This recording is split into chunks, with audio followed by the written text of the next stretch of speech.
नमस्कार, 20 मिनट 20 खबर में आपका बहुत बहुत स्वागत है। आपके साथ मैं हूं स्वप्निल। अगले 20 मिनट में आपको 20 अहम खबरों से रूबरू कराएंगे। तो शुरू करते हैं 20 मिनट में 20 खबरों का सिलसिला।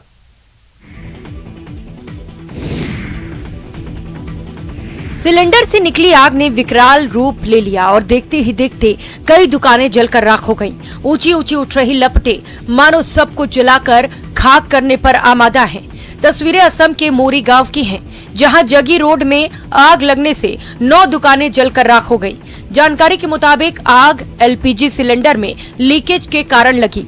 देखते ही देखते आग ने भयावह रूप धारण कर लिया और कई दुकानों को अपनी चपेट में ले लिया।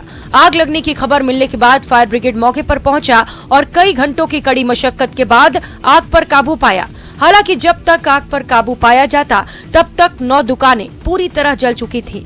आग लगने की इस घटना में करोड़ों रुपए के नुकसान की आशंका जताई जा रही है।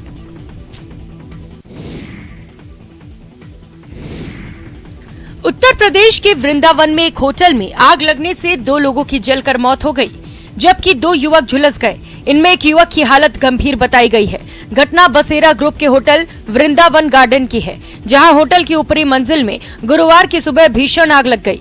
जानकारी के मुताबिक वृंदावन में रामकृष्ण मिशन अस्पताल के समीप बसेरा ग्रुप का होटल वृंदावन गार्डन है। 3 मंजिला होटल की ऊपरी मंजिल पर सुबह करीब 5 बजे आग की लपटें उठती दिखाई दी, जिससे वहां अफरा तफरी मच गई। बताया जा रहा है कि आग की शुरुआत गोदाम से हुई। देखते ही देखते आग ने विकराल रूप ले लिया। चीख पुकार मच गई। होटल के कमरों में ठहरे श्रद्धालु बाहर निकलकर भागने लगे। घटना की सूचना पर पुलिस और फायर ब्रिगेड की गाड़ियां पहुंच गईं। दमकल कर्मियों ने आग को बुझाने के लिए प्रयास शुरू किए। इस बीच आग में फंसे 2 लोगों को बाहर निकाला गया। करीब 1 घंटे की मशक्कत के बाद होटल में लगी आग बुझाई जा सकी। आग बुझाने के बाद जब पुलिस और दमकल कर्मी अंदर गए तो पूरी तरह जली अवस्था में 2 शव मिले। आग लगने के बाद ये लोग बाहर नहीं निकल पाए थे। कई कोशिशों और कड़े कानून के बावजूद पंजाब में पराली जलाने की घटनाएं थमने का नाम नहीं ले रही हैं। थमने की बात तो छोड़ ही दीजिए, दिनों दिन इसमें इजाफा हो रहा है। इसका सबसे बड़ा सबूत ये है कि 1 नवंबर तक पराली जलाने की घटनाओं का आंकड़ा 17,000 को भी पार कर गया है, जबकि पिछले वर्ष 1 नवंबर तक ये आंकड़ा 15,000 को भी छू नहीं पाया था। पराली जलाने के मामलों में सबसे आगे पंजाब के मुख्यमंत्री भगवंत मान का विधानसभा हल्का संगरूर है। इस बार धान कटाई के बाद आगजनी की कुल घटनाओं का आंकड़ा 17,846 हो गया है। 1 नवंबर तक पूरे पंजाब में 3,560 जगह पर पराली जलाने की घटना रिकॉर्ड की गई है। जिस तेजी से पराली जलाने के मामलों में बढ़ोतरी हो रही है, उससे लगता है कि आने वाले समय में हवा सांस लेने लायक भी नहीं रहेगी। पिछले दिनों कई किसानों पर रेड एंट्री दर्ज की गई थी और उन्हें लाखों का जुर्माना भी लगाया गया था। इसके बावजूद पराली जलाने के मामले कम होते नजर नहीं आ रहे। इस मामले को लेकर विरोधी पार्टियां पंजाब सरकार पर निशाना साध रही हैं।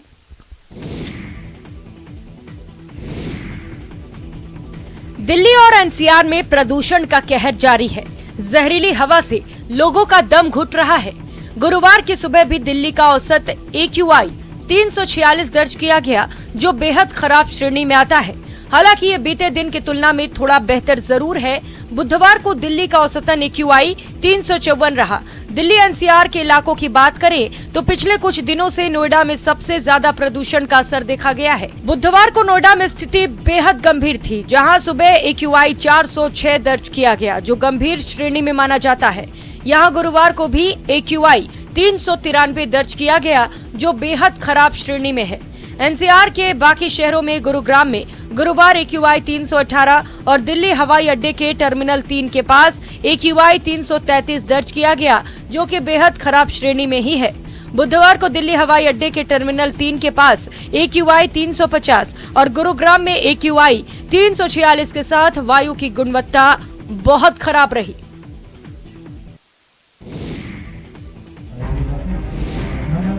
ये है बीएसएफ के जवान, जिन्हें देखकर दुश्मन देश की रूह कांप जाती है। ये हिम्मत और हौसले का सटीक उदाहरण है, जिन्हें देखकर दहशतगर्द दहशत में आ जाते हैं और इनके शौर्य का लोहा तो दुश्मन भी मानते हैं। इन धमाकों की गूंज सीमा पार दुश्मन देशों को सीधा संदेश दे रही है कि भारत की ओर आंख उठाने वालों को नस्ते नाबूद करने के लिए बीएसएफ पूरी तरह से तैयार है और मुस्तैद है। दरअसल राजस्थान के किशनगढ़ फील्ड फायरिंग रेंज में बीएसएफ की 51वीं सपोर्ट वेपन्स प्रतियोगिता का आगाज हुआ। देश भर के बीएसएफ के 11 फ्रंटियर के सैकड़ों जवान हिस्सा ले रहे हैं। बीएसएफ के शार्प शूटर ने अचूक निशाना साधकर दुश्मन के ठिकानों को मटियामेट किया। 51वीं अंतर सीमांतर सपोर्ट वेपन शूटिंग प्रतियोगिता के शुभारंभ के साथ ही जैसलमेर के किशनगढ़ का पूरा क्षेत्र बम के धमाकों और मीडियम मशीन गन की गोलियों की बौछार से गूंज उठा।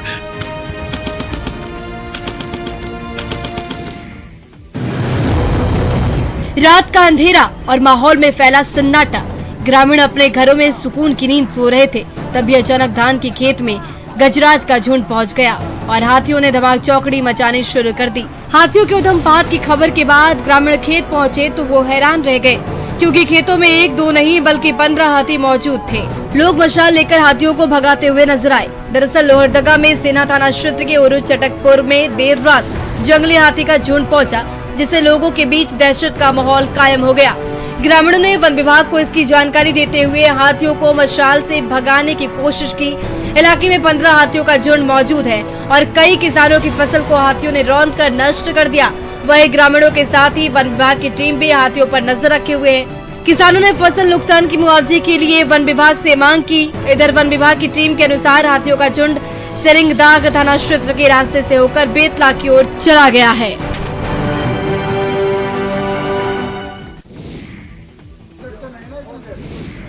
वैसे तो हमारा समाज आधुनिक होता जा रहा है और बेटा बेटी को अब एक नजरों से देखने का दावा किया जा रहा है, लेकिन दहेज रूपी दानव लोगों के जहन में अभी भी डेरा जमाए हुए है, जिसके कारण कई बार अप्रिय खबरें सामने आती रहती हैं। ऐसा ही एक मामला अलवर जिले से आया है, जहां दहेज को लेकर लग्न टीका समारोह में हंगामा हो गया।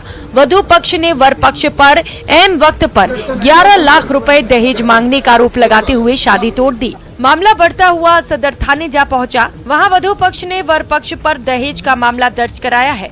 पुलिस के मुताबिक नीमराना के घिलोठ निवासी अशोक यादव की बेटी और शादी डेहरा शाहपुर निवासी राम प्रताप के बेटे राकेश के साथ तय हुई थी। राकेश आर्मी में क्लर्क है। 4 नवंबर को शादी की तारीख तय थी।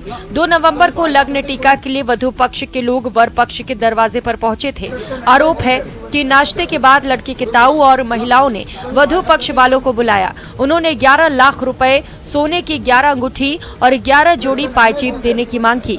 वर पक्ष की ओर से दहेज मांगने पर हंगामा शुरू हो गया और आखिरकार वधु पक्ष ने शादी तोड़ दी।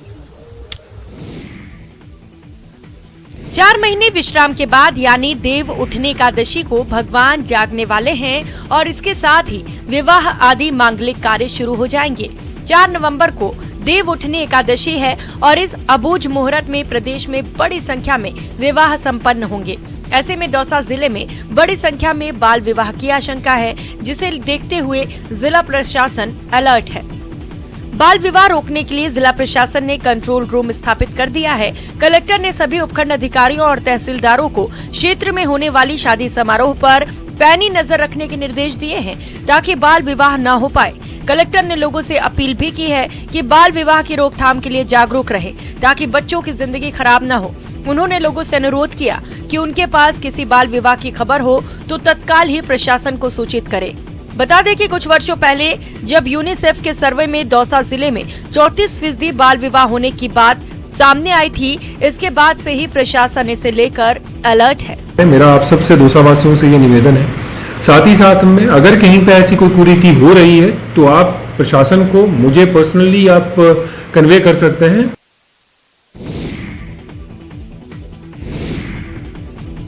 टोंक जिले के टोडा राय सिंह में प्रशासन की बड़ी लापरवाही सामने आई है। यहाँ बारिश के दिनों में आमसागर की दीवार ढहने से आसपास के घरों में रिसाव हो रहा है, जिससे घरों में दरारें आ गई हैं। ऐसे में करीब 30 घरों के लोग डर के साए में जीने को मजबूर हैं।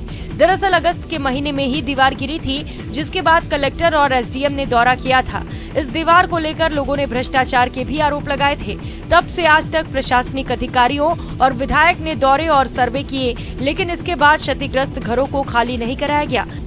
पाल देख रहे हो ना मेरे पीछे, इसकी घोर लापरवाही है प्रशासन की, जो कोई ध्यान नहीं दे रहा। पिछले काफ़ी टाइम से प्रशासन को सूचित किया, उसके बावजूद भी कोई ध्यान नहीं दिया। ये जो दीवार टूटी हुई दिख रही है, ये दीवार टूटी एक ही मकान में नहीं है, लगभग कम से कम दर्जनों मकानों में ये दीवार टूटी हुई है। पट्टियाँ टूटने का भय है, जनाने की संभावना है। ये आम सागर की वजह से ये सारी पोषण हो गई पूरे मोहल्ले में। घरों में रह रहे लोगों ने हादसे की आशंका जताई है। प्रशासन आमसागर से डी वाटरिंग का काम कर रहा है, लेकिन एक पंप से आमसागर को खाली होने में काफी समय लगेगा। लोगों ने प्रशासन पर हादसे का इंतजार करने का आरोप लगाया है। झुंझुनू जिला प्रशासन और महिला अधिकारिता विभाग के नवाचार अब जिले की महिलाओं को आत्मनिर्भर बना रहे हैं। राज्य सरकार की IM शक्ति योजना जिले की महिलाओं के लिए फायदेमंद साबित हो रहे हैं। महिलाओं को इस योजना से रोजगार मिल रहा है और आत्मनिर्भर बन रही हैं। महिला अधिकारिता विभाग की पहल पर 332 महिला समूहों को करीब 14 करोड़ 35 लाख रुपए लोन दिया गया है, जिसके जरिए महिलाएं खुद का रोजगार कर रही हैं। जो भी लेडीजों का सिलाई वगैरह है या फिर ब्लॉक पेंटिंग है, कढ़ाई है, जो भी है सब काम करवा रहे हैं। जिले में अभी तक 332 महिलाओं को हमने लोन उपलब्ध करा के उनका स्वरोजगार स्थापना में बड़ा योगदान दिया है। महिला अधिकारिता विभाग के उपनिदेशक विप्लव न्योला ने बताया कि मिशन सी और IM शक्ति योजना के अंतर्गत महिलाओं को स्वरोजगार के लिए अच्छा प्लेटफॉर्म मिला है। जिन महिलाओं के हाथ में रोजगार नहीं था, वे इस योजना से छोटे छोटे व्यवसाय संचालित कर 25 से 30 हजार रुपए आय प्राप्त कर।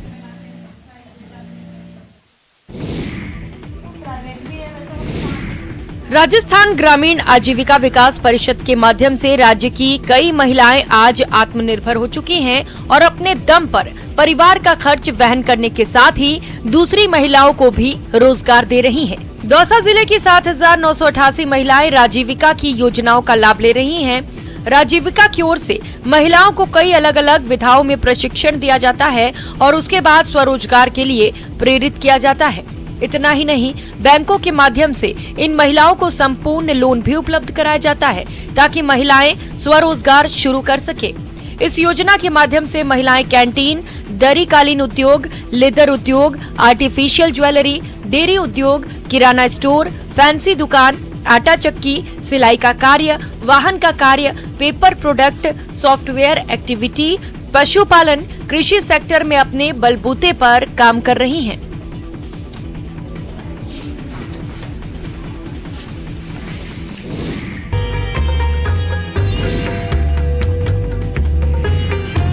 कुर्सियां लगी हैं, सामने CISF के जवान और अधिकारी बैठे हैं। रेड कारपेट बिछी है जिस पर CISF के जवानों के साथ कदम से कदम मिलाकर कुत्ते चल रहे हैं। कुत्तों को फूल माला पहनाई जा रही है, उन्हें सम्मानित किया जा रहा है। तस्वीरें केरल के कोच्चि हवाई अड्डे की हैं, जहां कुत्तों की विदाई के लिए समारोह का आयोजन किया गया। ये वो कुत्ते हैं जिन्होंने देश की सुरक्षा के लिए सेना के किसी जवान या अधिकारी की तरह ही 10 साल तक सेवा दी। रिटायरमेंट का उम्र हो चला तो विदाई समारोह आयोजित किया गया।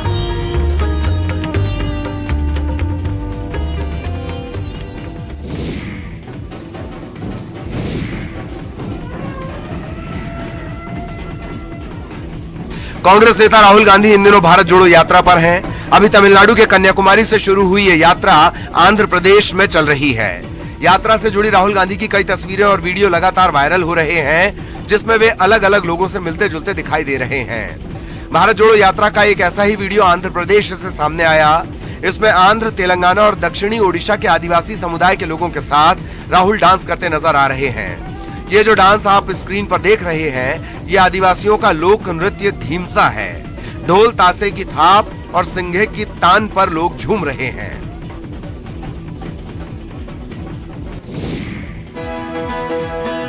बांस से बांसुरी, सूप, पंखे और छोटे मोटे सामान आपने बनते जरूर देखे होंगे, लेकिन अब बांस से बनने वाले आकर्षक घरेलू सामान से लेकर सुंदर मकान तक बनाए जा रहे हैं। देवास शहर से करीब 8 किलोमीटर दूर इंदौर भोपाल हाईवे पर आर्टाइसॉन एग्रोटेक कंपनी पिछले 5 सालों से कटंगा बांस से सैकड़ों तरह के फर्नीचर बनाने का कार्य कर रही है।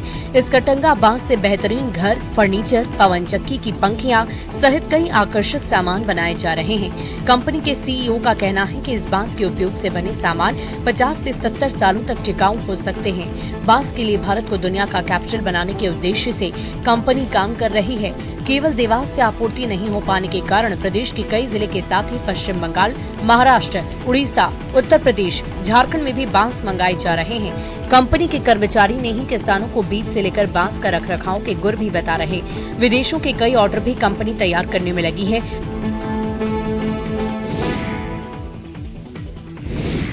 स्टूडेंट लाइफ में प्यार और फिर उसके बाद बाल विवाह होना, बाल विवाह के कारण हुए जीवन बर्बाद होने का संदेश लवाइन अ टाइट स्लैप उपन्यास के जरिए बखूबी दिया गया है। दौसा जिले के गांगतवाड़ी के रहने वाले छात्र नीतीश मुकेश ने ये अंग्रेजी उपन्यास लिखा है। इस उपन्यास में 20 चैप्टर है। छात्र नितिन मुकेश के लिखे इस उपन्यास का दौसा कलेक्टर कमर चौधरी ने विमोचन किया। नितिन पहले भी 2 रचनाएं लिख चुके हैं, जिनमें एक कविता और एक उपन्यास शामिल है। नितिन ने लवाइन द टाइट स्लैप नामक उपन्यास अंग्रेजी भाषा में लिखा है, जिसमें बाल विवाह की कुरीति के खिलाफ संदेश दिया गया है। नितिन मुकेश का कहना है कि वे 10वीं तक गांव के ही स्कूल में पढ़ा था और उसके बाद 11वीं और 12वीं की पढ़ाई उसने दौसा में की। दौसा में कोई मित्र मंडली नहीं थी, ऐसे में उसको लिखने का शौक लगा और अब वो फेमस लेखक बनना चाहता है।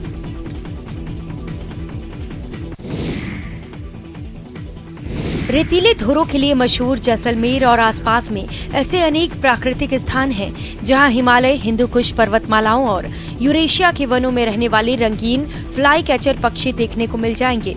ये पक्षी मानसून के बाद सर्दी के मौसम में प्रवास के लिए जैसलमेर पहुंच जाते हैं। जिले के कई तालाबों, खडीनों और मगरों के बीच घाटियों में सघन पेड़ों, मेढ़ों के बीच पक्षियों के समूह को इनकी सुरीली आवाज, उड़ान और रंगीन परों से पहचाना जा सकता है। जैसलमेर में अधिकांश पक्षी आते हैं जिन्हें तालाब की तलाश नहीं रहती। वहीं कुर्जा मुख्य रूप से तालाब की तलाश में आते हैं। लाठी, देगराय, ओरन और नेतसी तालाब पर पिछले कुछ सालों से कुर्जा नजर आने लगे हैं। कुर्जा ही एकमात्र ऐसा साइबेरियन पक्षी है जो हिमालय के ऊपर से उड़ान भरकर आता है। वहीं पिछले कुछ साल से लॉन्ग लेग बजर्ड जैसलमेर पहुंच रहे हैं। इन पक्षियों को किसानों का मित्र पक्षी भी कहा जाता है, क्योंकि ये छोटे कीट पतंगों का सेवन कर कीट नियंत्रण का कार्य करते हैं।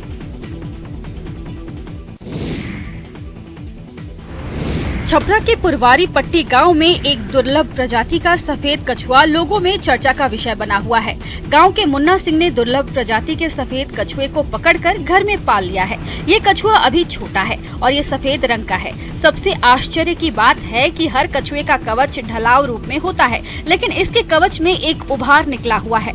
बताया जा रहा है कि इस कछुए को मुन्ना सिंह के बेटे ने गली में पाया, जिसके बाद बच्चे उसे घर लेकर आए। तेजी से खत्म हो रहे कछुओं की कई प्रजातियों को राष्ट्रीय और अंतर्राष्ट्रीय वैज्ञानिक एवं संरक्षण समितियों ने रेड लिस्ट में डाला है। फिलहाल अभी तक वन विभाग ने इस कछुए को बरामद नहीं किया है। दुर्लभ प्रजाति का सफेद कछुआ लोगों के बीच चर्चा का विषय बना हुआ है। कछुआ मिलने की खबर के बाद से ही इलाके के लोग सैकड़ों की संख्या में कछुआ देखने पहुंच रहे हैं। विश्व में कछुओं में 260 प्रजातियां पाई जाती है। विश्व में पाई जाने वाली 260 प्रजातियों में से 85 प्रजातियां एशिया में पाई जाती है। उड़ीसा का समुद्री तट कछुओं के आवास और उनके प्रजनन के लिए दुनिया भर में मशहूर है।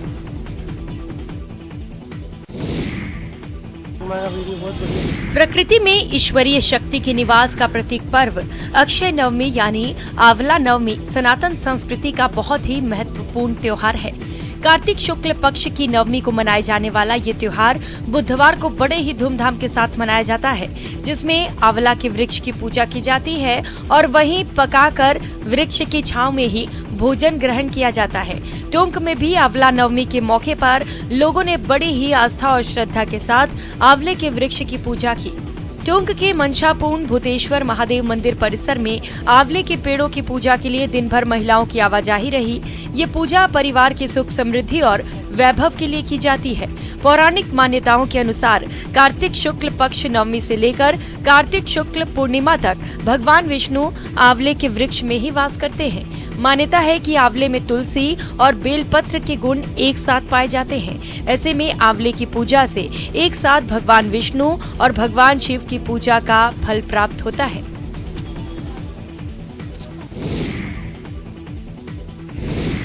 कैनवास पर नजर आ रही ये पेंटिंग दुनिया की सबसे महान और ऐतिहासिक प्रेम कहानी को बयां कर रही है।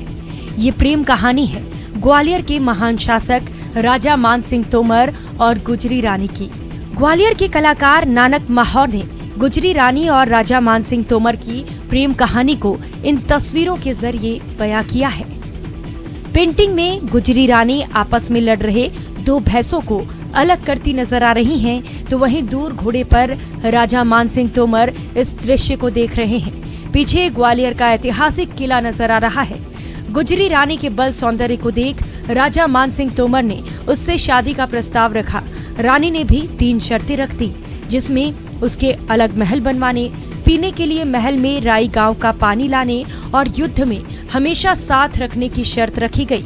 राजा मान सिंह ने तीनों शर्तें मान ली और गुजरी रानी के लिए 700 साल पहले ग्वालियर किले की तलहटी में बेहतरीन महल बनवाया, जिसे लोग गुजरी महल के नाम से जानते हैं। आज यहाँ संग्रहालय है। इसमें एक प्रेम का भी है उनका। जब मृगनैनी राई गांव में जो साग नदी है तो उसमें पानी भरने के लिए गई थी वो, तो और मतलब कि मान सिंह तोमर जो थे वो शिकार खेलने के लिए गए थे वहाँ पर। फिलहाल इतना ही, दीजिए इजाजत, नमस्कार।